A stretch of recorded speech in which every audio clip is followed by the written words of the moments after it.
This is almost the season, so for everyone involved, I hope you guys have a good festive season. And after this episode, probably see you next year, I think.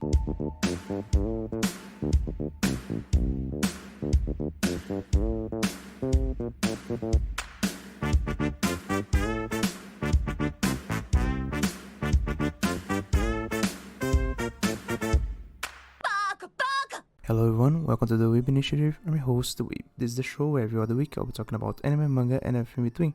This week, as this is the last episode of the year, I wanted to do the yearly retrospective kind of manga list update and stuff that I generally do. This time around, I have no plan for this episode really. I will just be like yapping for, 30 minutes or so about a whole lot of stuff. And so there's no disclaimers this year. The one thing that I want to, reinforce, and it's something that I have mentioned in my 100th episode, is that I have opened a Buy Me a Coffee page for anyone who wants to support me in going to Japan next year. It is not mandatory for any means. I cannot offer anything extra for those who support, but if you think that my content is worth it, please and thank you. Shilling myself out of the way, let's get with a bit of a retrospective. I don't have much of a plan this episode because, much like this year in general, I think there's no plan really for the most part. So right from the get-go, we started with reviewing Freeding, which is also getting a new season beginning of next year, I think January, even though the manga has just announced, I think 1 month ago at the time of recording, indefinite hiatus because of the author. Hopefully it comes back soon, but as far as I know, Freedom has been going in and out of hiatuses for the longest time, so I want to believe that it will come back and the author and everyone involved is well and good on health and everything else. So that is that. Then we went into, I will say that my curiosity got the better of me for the most part this year, and so the next one was Suicide Squad, which in and of itself is a flopped anime and a flopped review. I think in that part is a bit on theme, though, as I mentioned in the review, having the ending being performed by Mori Calliope, I think it's something to be at the very least praised, because it's the first of hopefully many. If you like VTubers, I think that's a good sign. I like VTubers a lot, so there's that. Anyways, from then on, Helpful Fox Senko-san, then Black Lagoon. Black Lagoon specifically, out of spite, the author came back to do, I think, 1 volume and then left again. So there's that. I have like 4 or 5 chapters to read after the one that I reviewed. Then we went into finishing up everything from last year when talking about idols, and for that reason talked about the 3rd season of Love Live Superstar, which in general I think the last season was really not great. And in that way, I think that it is due to the fact that they started investing in the new arc, and also they still had to finish the movies for Nijigasaki. Though I will say this after the fact, I have been presented with some of the songs sporadic, like one at a time, and I think some of them that were not used in the anime, though they are songs from Liera or the, let's say, side units from Liera. So for example, Jellyfish, for instance, I don't actually remember the name precisely of the unit, but I know that it is not the full group of Liera, which is a pretty good song and came out after the fact. So in that sense, I think that in terms of anime, I think it was not that great. And again, this comes after Superstar being kind of beginning well and having a middle that was okay, but at the end kind of questionable due to the fact that it was a bit anticlimactic because of the 3rd season. And then now in the 3rd season, I don't think that they kind of hit the landing that well, though the songs were really better presented, and I think that songs were better in general than when compared to Sunshine. That is to say that nothing will really compare to Nijigasaki, because Nijigasaki itself is a whole thing on its own. Then from there, getting from Love Live to then Idolmaster Shiny Colors, because I think that at the time that I watched this, Shiny Colors season 2 had just ended, and then I just thought, might as well just review it, because it is something that I have been waiting for some time, and it is one of the idol masters that I was introduced to some of the characters before the fact, due to not the right platforms, though. I'll get more into it a bit later, because there's something else that I need to say about the other side of the internet when talking about anime, okay? I don't want to use specific words right now, because I'm still within, let's say, the danger zone for the YouTube bot, so I wouldn't want to really use any specific word, even though I think I already used it. But anyways, so we talked about Shiny Colors season 1, not that great in terms of plot. The number of girls inside of it was really better than Million Live. It was producing the same kind of 3D art style that Million Live was done, but the ongoing of the story and the whole chemistry of the girls, I think, worked a bit better, though the first season was really not that great, because the girls were, for the most part, split into their own units and just stayed that way for the whole of the season, though, and I will say that this was, I think, the one thing that carried me through the season was specifically Lentica, the best unit in the first season by far, especially my best girl, Kogane. Oh my god, I do love her, though still I can't understand anything that she says, though having the best song in that one season, and for the most part I think being a bit of as a secondary main character in the face of the other unit. At this point I don't actually remember the name of the unit itself, but either way, that was the first season. Talking about the second season, we had the introduction of 2 extra units on Stray Light and Noctu. And Stray Light, I think, just took the whole anime and kind of made it right. I love Mei, I love Asahi. I don't like Fuyuko, but that's on me. Though their song, their presentation, the way they are introduced with Wandering Dream Chaser as a song, was really great, and in that sense I think that it basically upped the level of the whole anime itself, and also in that sense I think it finished the anime in a really way better note than I would have expected if it kept the model from the first season. And also, again, cemented at the very least for me. I know that this may not be a major sentiment throughout the whole fandom, though I think that for the most part, when talking about idol groups, in terms of these big idol groups and stuff, I think that it comes more to taste for each person. Though I know that for most people, or a good part of people that watch this,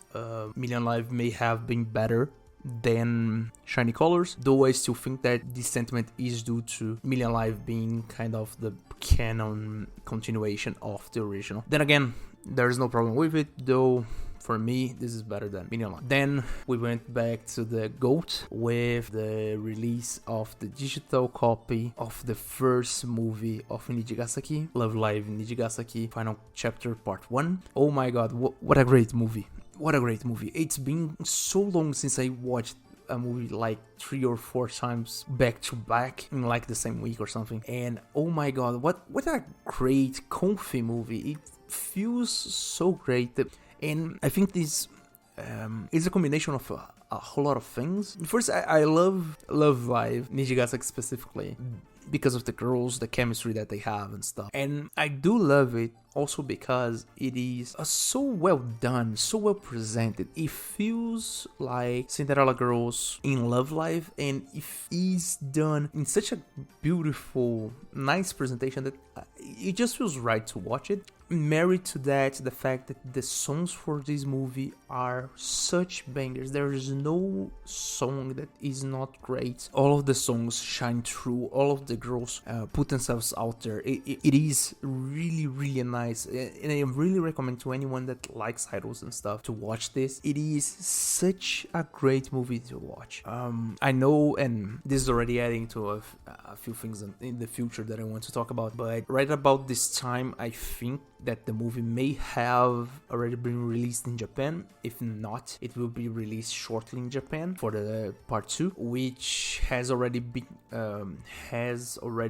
released, the songs of it on Spotify and I think on YouTube too, which then says to me that the release date for the digital copies may follow the same schedule as last time, so probably right about either March, April, maybe May. I will be talking about Nijigasaki Final Chapter Part 2, which hopefully will be as good as the first one, if not better. From then on, I really didn't have much of a plan. I kind of had a bit of a idea of what I wanted to do, though I didn't have that much of a footing, like what actually do I do here. So from then on, it's like show and tell, bring whatever you can to talk about in the episode. I basically followed this whole idea until the end from then on, because really I didn't have any idea, though as I will talk about a bit later, it ended up that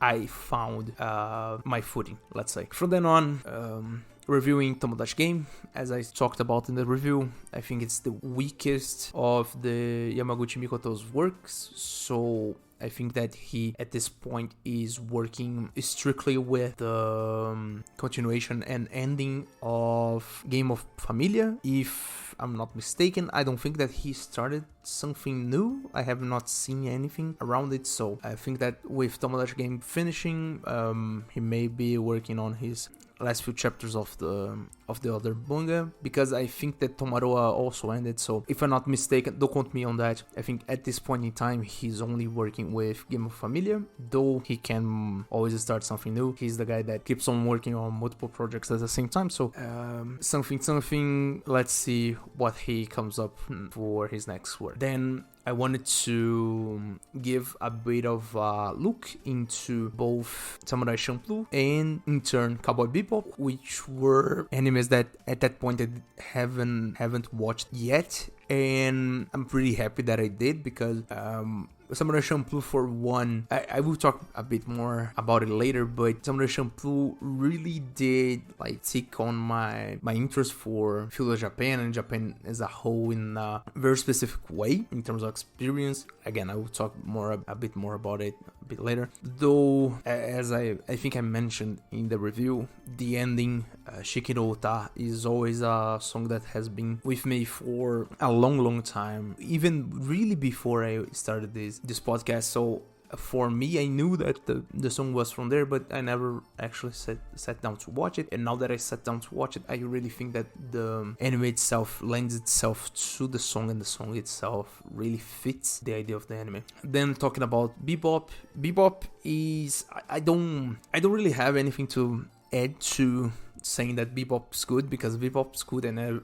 everyone and their mother knows about it, because at this point Bebop has been out since I think 98, so everyone that could watch it I think already watched it, and I may be the last person on earth to say that this is good, but yeah, it is good. The songs are pretty good, the whole soundscape I think in itself is pretty nice, the whole idea of the episodes, the whole idea of the theming, the whole idea, the characters are pretty well presented, and the whole thing specifically, and this is the biggest thing, I think the one scene that really caught me and stays with me for the longest time is the scene at the end of the second to last episode, I think, which is Jet and Spike eating the eggs they prepared for the whole crew, which in and of itself, I don't want to give much of a spoiler here, but easy to say that one scene symbolizes more than I think most people get or give credit for the anime itself, but that one scene stays with me for the longest time because it is so symbolic. From then on,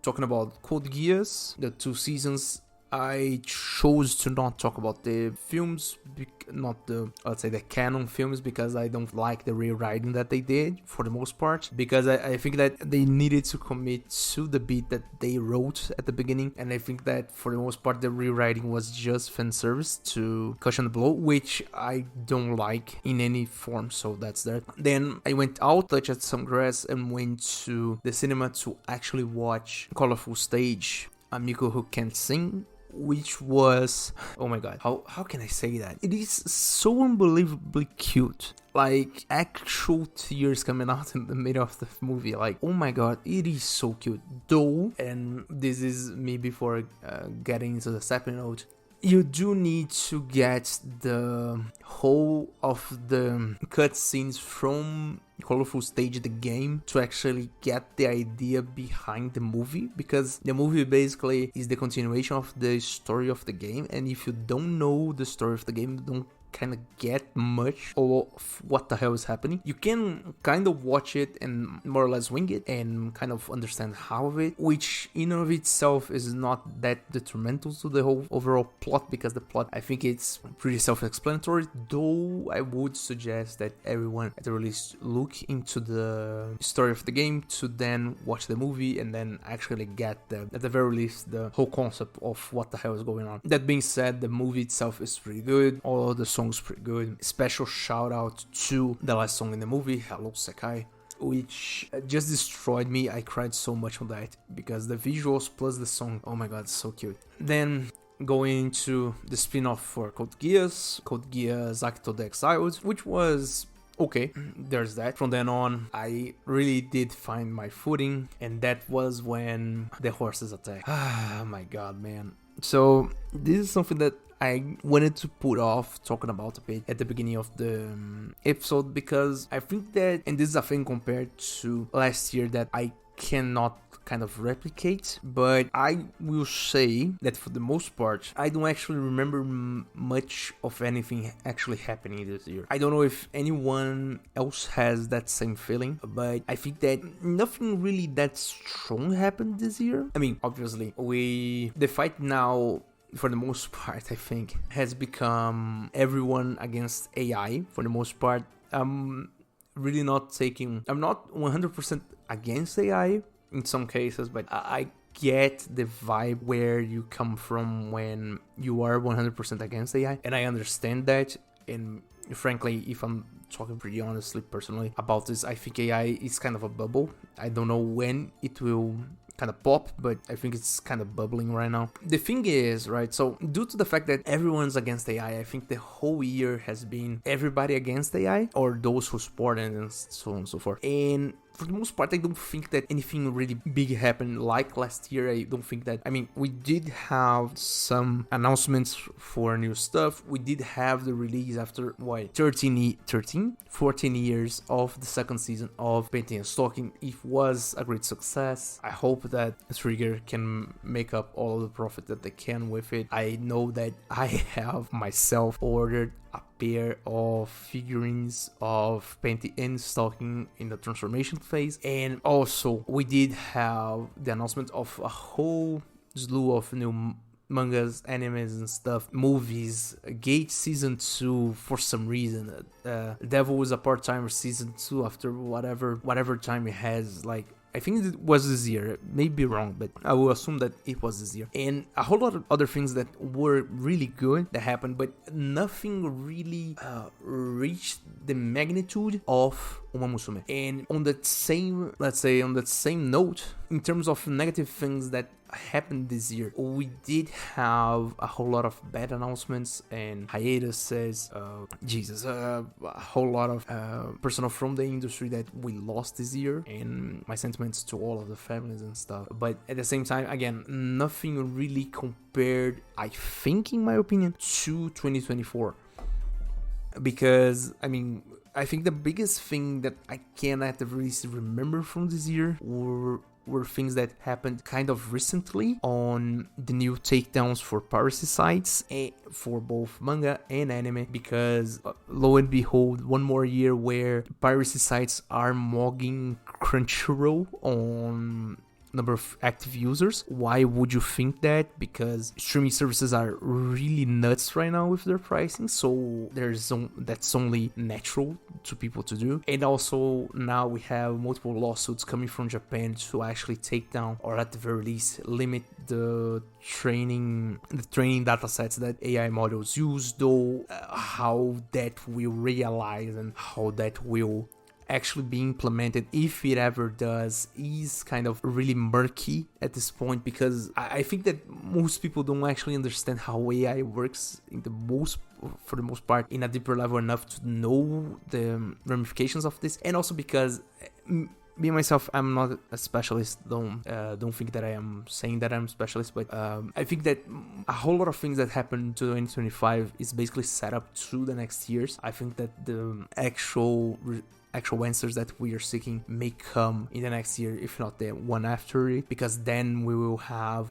things that are actually actionable and things that we actually have reactions to. So I don't want to raise flags that don't exist, but at the same time, I think it's important to mention that the flags do exist. The one thing that I want to mention here is that, for one, the one thing that I have been kind of keeping tabs on because of a whole lot of circumstantial stuff and so on and so forth, is the lawsuit between Nintendo and Pocket Pair, the guys who did Craftopia and then more famously Powered. And I think Nintendo got a bit of a kick on the balls on the last movement when the Japanese patent office kind of denied their patent. So there's that's something. Let's see what happens next. But the thing is, right, so again, I don't think that many good things or bad things happen. I think that, and this is something that I want to actually make a point of. Last year, I made a point of a lot of VTubers actually departing, especially from HoloLive. I know that this year we had a lot of VTubers parting from other agencies. Some of the cases, I don't want to enter too much in here because I'm not a VTuber first channel. So I like VTubers on a fringe, nice to see the clips and stuff and sometimes watch it, but I'm not a really huge fan. The thing is, right, so I know that a lot of VTubers parted ways with their companies and stuff, and we did have the implosion of VShojo, which in and of itself is a whole another kind of worms that I will not enter here. I'm just kind of happy that everyone kind of landed on their feet for the most part. I think the thing is, I think that this year we saw more, let's say, revivals than actual departings. So, for exception, I think of Mumei, I have seen everybody coming back for the most part, I think. And right now, I think everyone is kind of holding their breath for HoloLive Gen 5 EN, but there's that. Talking about VTubers then. So now that I touched on VTubers, let's talk about the Year of the Horse. So Year of the Horse, right? Thing is, kind of untimely in that sense, because if I'm not mistaken, the Year of the Horse on the Chinese zodiac is next year, 2026. If I'm not mistaken, I may be wrong on that. Don't quote me on that, but I think it's next year. But I have to congratulate Cygames and the Uma Musume community as a whole in creating such a great space for everything. And I can't really pinpoint one single person or one single creator for it. Uma Musume is something that just took over everything.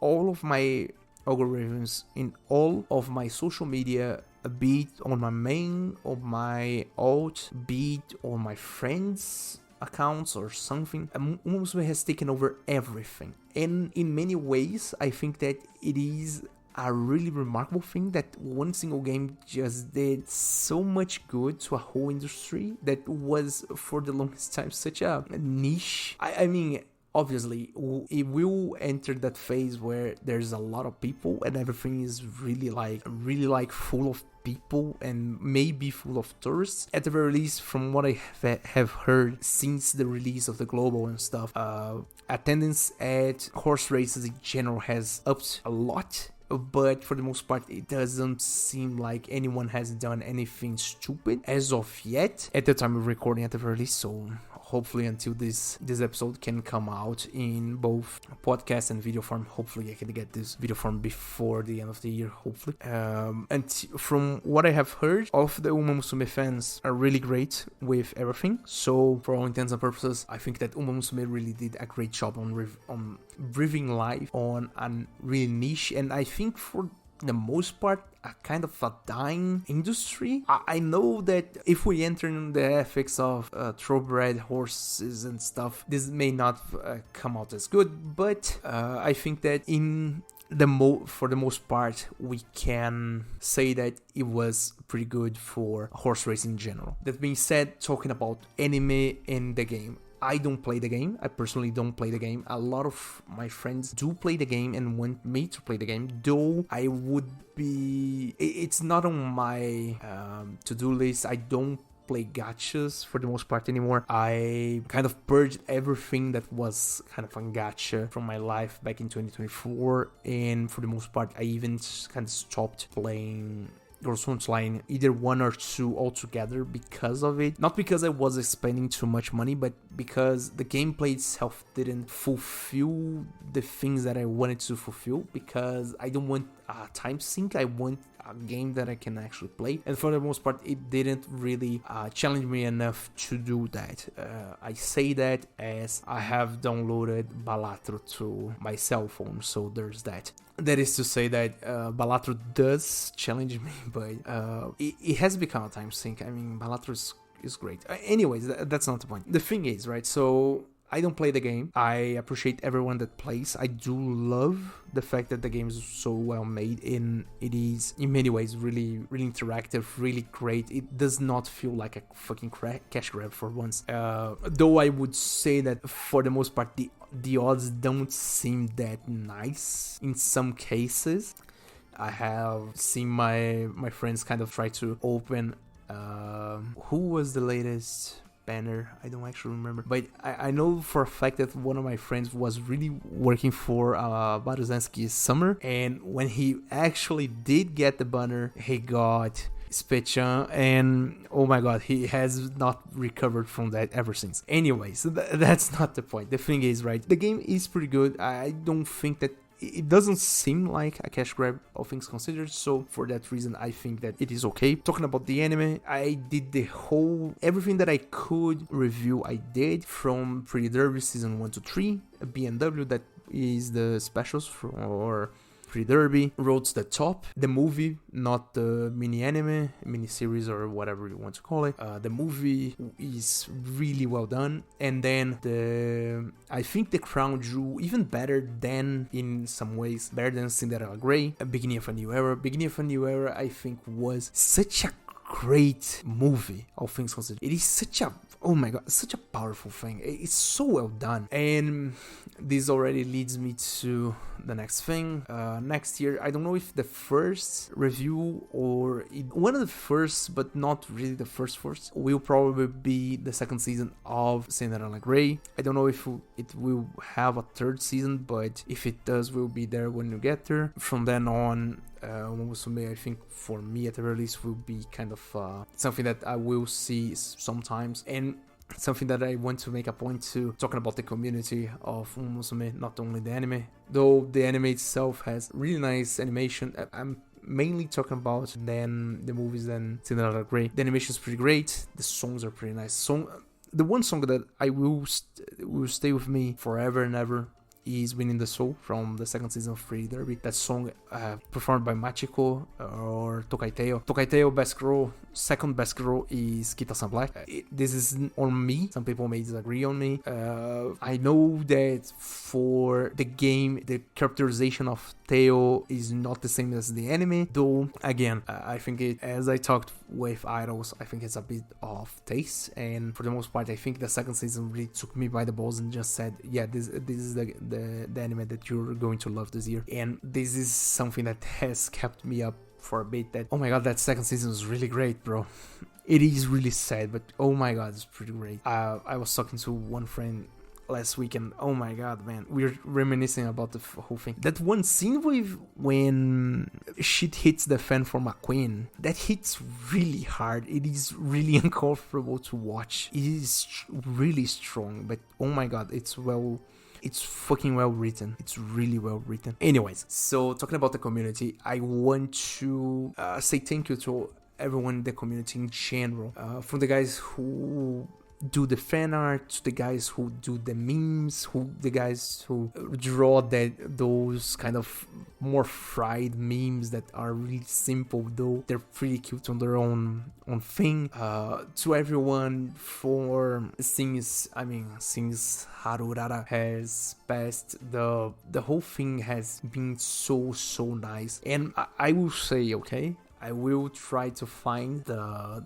specific tweets, but bro, there are two images that have appeared on my Twitter that for no discernible reason just bring me so much serotonin because they are so cute. One of them is Ogurike becoming a carrot, and the other one, oh my god, is Urara but dressed as a Yakult. For those who know of what Yakult is, dressed as a Yakult bottle. It's so cute. It's so adorable. I break every time, and it's so cute. And I think that for the most part, this is the whole thing about Omomusume in general, is that it is really good. Even though, and this is Yakuza jokes apart, I have not seen another community respect so much of the mandate of not having any Rule 34. I mean, people do get a bit lewd with the horses sometimes, with the girls sometimes, but for the most part,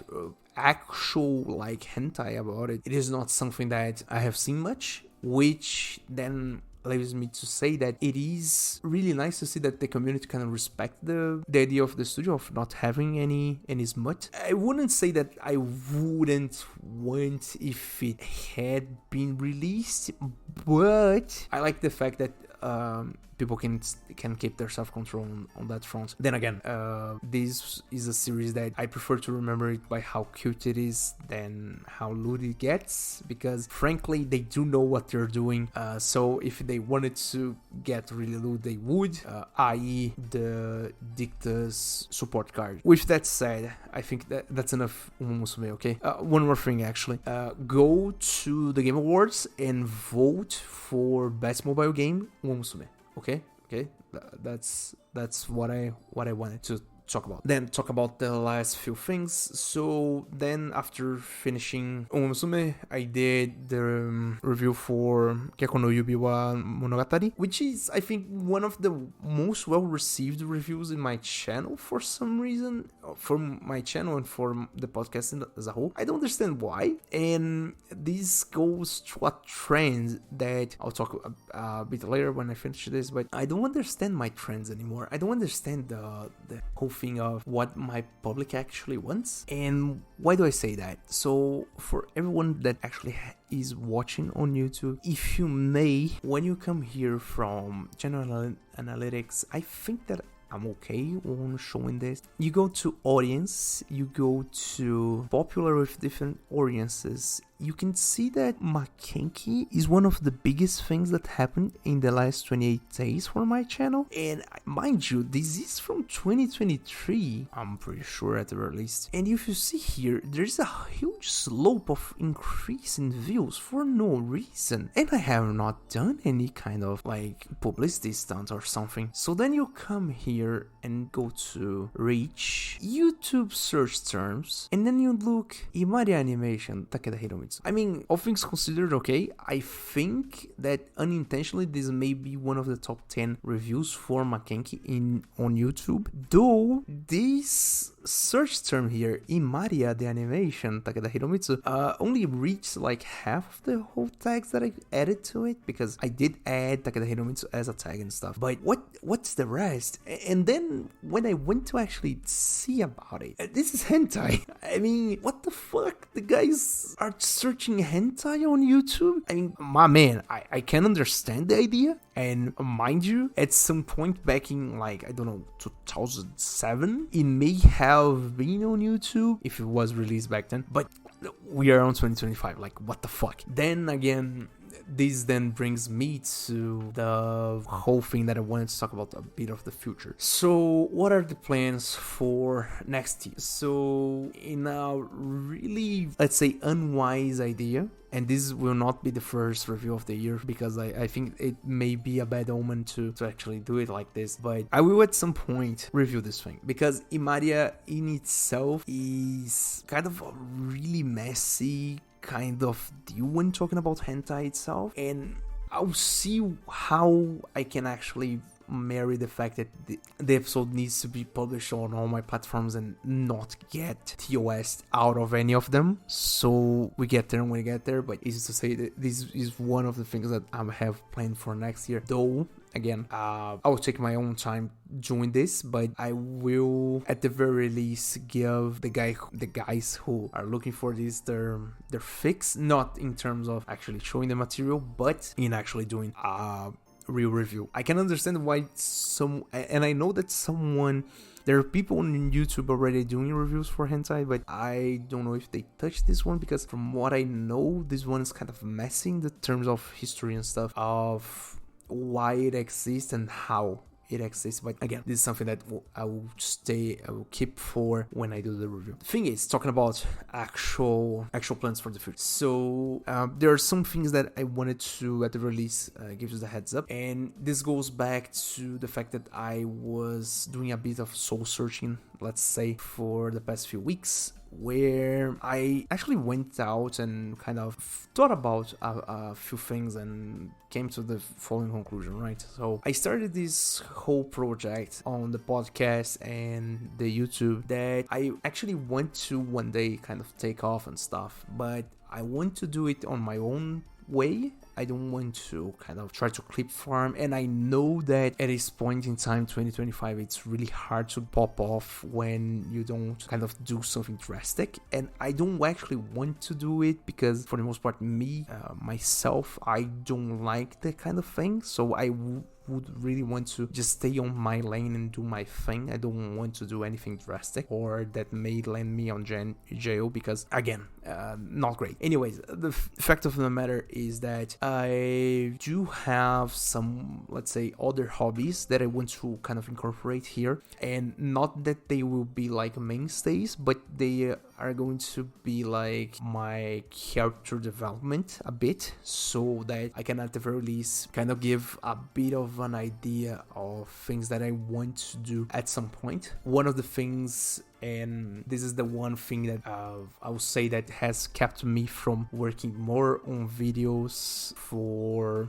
I think a few months. So just a bit of backstory, right? So I play Magic the Gathering since 2012, I think 2013, right about the time of Tyros and Born of the Gods. I remember that my first box was Born of the Gods. Terrible collection, but I didn't know better at the time, so there's that. Best thing that I got out of it, I think, was Brimass, but anyways, a terrible box.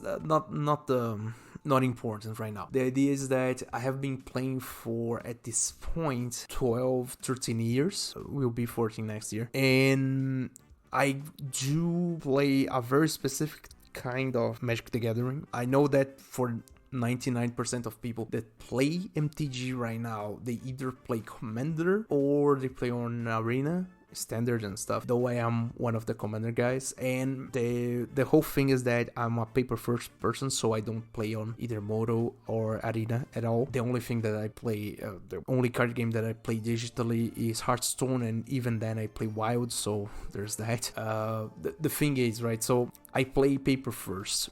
I play Commander, and for the longest time, from 2017 to 2019, I think, a few months before the whole kerfuffle in 2020, I played a lot of CDH. I have been playing CDH since 2017, ever since I got an actual idea of how to play Commander and stuff. And I am the kind of person that is a problem. I played all of the versions of Flash Hook ever since it got released in the Commando format since 2017-18, and also because of Treasures and Timina specifically. So for those who don't know about this whole thing, I'm talking really lightly about this because I want to actually do some videos about it. I think I want to do maybe 2 deck techs, one more casual stuff and more geared towards the competitive side of CDH. Though, and this is a thing, right? So I have been playing CDH for the longest time. I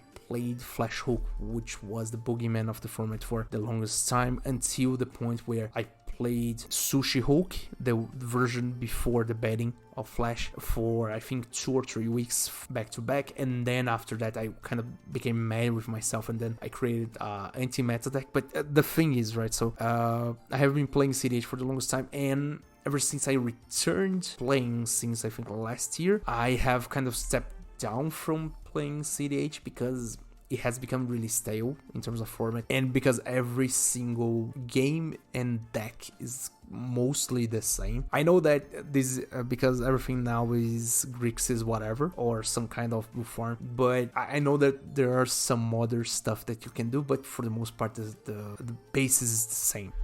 Okay, and the fact of the matter that I'm trying to reach up is that I have been with a huge knack for playing and building decks and stuff, and I wanted to actually do and integrate my MTG interests to my anime and manga interests and other Japanese stuff, because at this point I think everyone who plays MTG kind of watches anime in one way or another, and also because if I really want to integrate that, the amount of leaning that MTG has done with Japanese art and artists in general since I don't know, the last Return to Ravnica block, Ravnica City of Guilds and Ravnica War of the Spark. Since then, the leaning on Japanese artists and Japanese stuff, culture and art styles and the rest has become more and more like present in the whole game. So I think it's a fairly okay integration to do at this point. And also,